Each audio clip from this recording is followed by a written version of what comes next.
Thank you for joining the AWCF Forum. I know your time is valuable, so I'll be brief. We that are apostolic, full gospel, fundamental, we're so rich in doctrine, and thank God for it. Thank God for the message of one Lord, one faith, one baptism.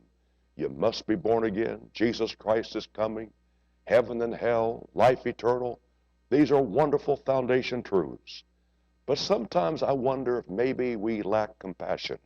Remember, Jesus was our example, and he was touched with the feeling of our infirmities. Recently, I had an experience I want to share with you.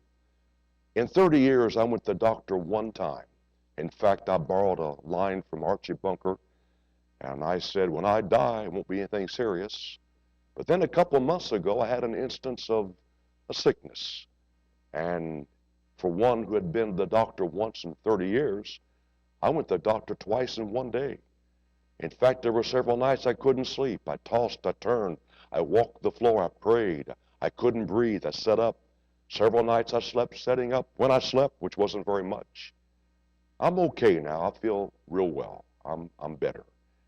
But my heart is stirred with compassion after my experience, because I think about the people who mean well, who have done no wrong, who, for whatever reason, they have infirmities in their body, and they suffer, not just a couple of nights, but week after week, month after month, and sometimes year after year.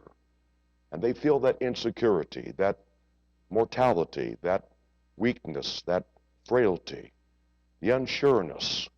They don't know what the future holds. Things they want to do, they can't do. They're just sick, and they can't get better. They have faith.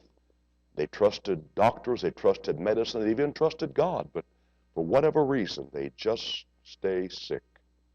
Well, I think today there's a message for them. And I'll get to that in just a moment. But before I do, I want to talk to you that are well. Those of you like me right now, we're well. But we should not only be thankful for our wellness, but let's be those who have a feeling of concern for those who are sick.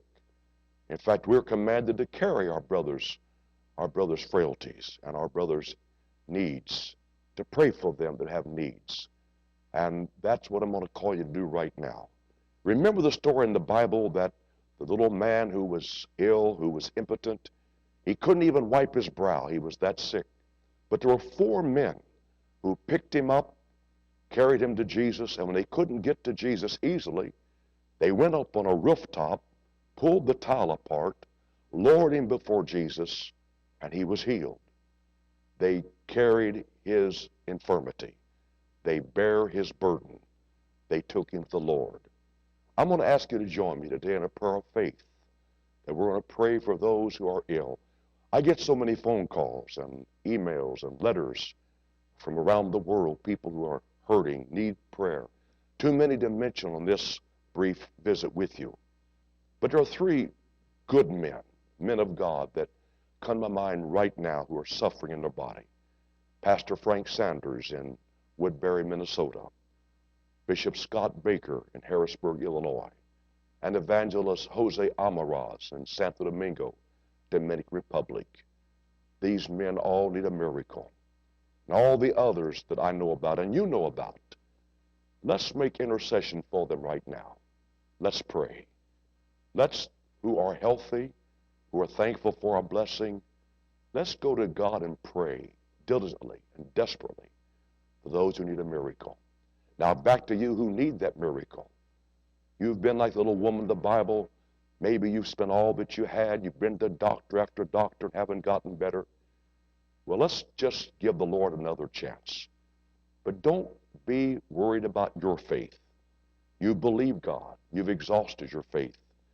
Let us do the heavy lifting for you. Right now, just bow your head and pray and believe God. The Bible says, Jesus said, whatsoever thing you desire, when you pray, believe, and you'll receive it. I know you desire healing. And the Bible says, with his stripes, we are healed. So it's the promise. Just relax, believe, and let us do the heavy lifting. Now, prayer partners, let's pray. I'm going to bow my head and stretch my hand towards you as a point of contact. Not trying to imitate Oral Roberts. When I was a boy, I watched him on black and white television, he'd say, put your hand toward the screen and pray with me.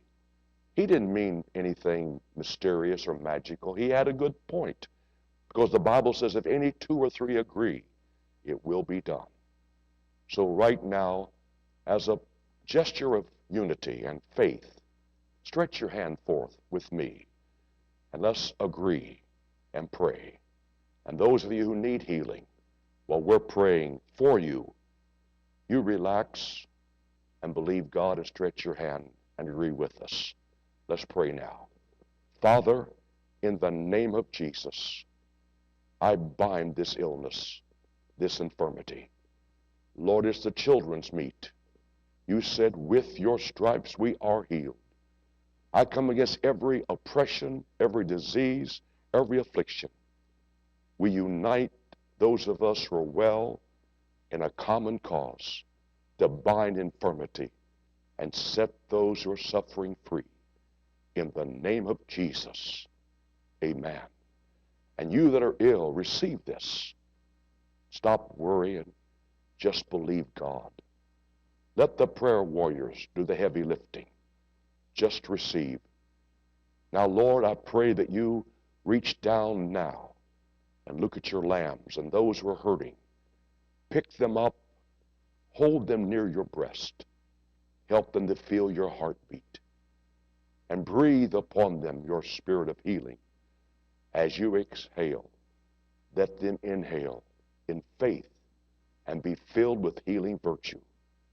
You're the same God that saved them, the same God that's been there to comfort them. Now breathe healing upon them. In Jesus' name, amen, amen, and amen. I feel the Holy Ghost. Thank you, prayer partners, for joining with me to pray for these who need prayer. And you that have needed prayer, I believe you're being touched right now. The pain, the discomfort is easing. The Bible says these signs shall follow them that believe. They'll lay hands on the sick and they shall recover. And we have reached forward to you by this means of video to pray for you. God bless you. Thank you for joining us today. Remember, AWCF, P.O. Box 3924, Evansville, Indiana, 47737. Again, AWCF, P.O. Box 3924, Evansville, Indiana, 47737. When God touches you, I didn't say if, when he touches you, tell somebody, share your faith, and write to us and tell us. I'll be glad to hear your testimony. I'll rejoice with you and share your testimony with somebody else. And we'll send you a copy of our magazine. Stay in touch. The AWCF Forum is a weekly feature of this website. Come back every week. Share with us the Word of God. We love you. Jesus loves you. He's coming back soon. We got to be prepared. Let's work with us day. The night cometh when no man can work. God bless you. Hope to see you soon. In Jesus' name, amen.